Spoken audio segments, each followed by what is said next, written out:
Welcome to Miss Monts TV. Here we are again for another experiment.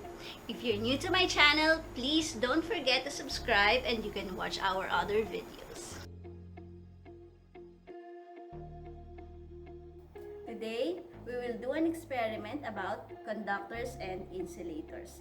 Here are the materials that we're going to use. This is our power supply connected to our light. This will be our circuit tester. And this is our materials for conductors and insulators. We will test this if they are conductors or insulators.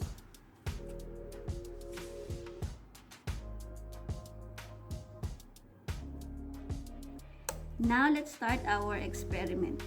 Let's start with aluminum. As you can see, aluminum is conducting electricity. Next is copper. It is conducting. Our next material is zinc. It is conducting. And we have brass. Then we have iron.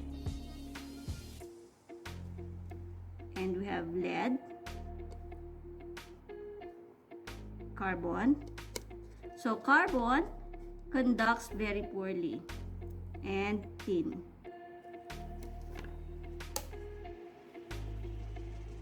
Let's see now other materials.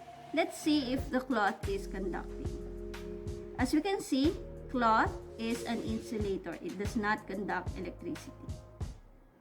We have wood, not conducting. We have paper, not conducting. Glass, plastic, PVC, rubber, and skin. So they are not conducting.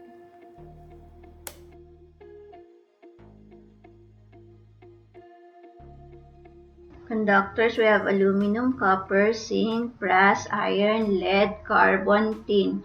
For insulators, we have cloth, wood, paper, glass, plastic, PVC, rubber, and leather.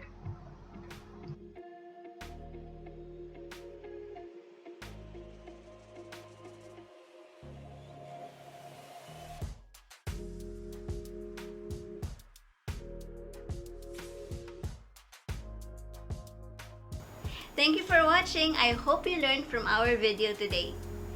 If you like my video, please don't forget to like and share.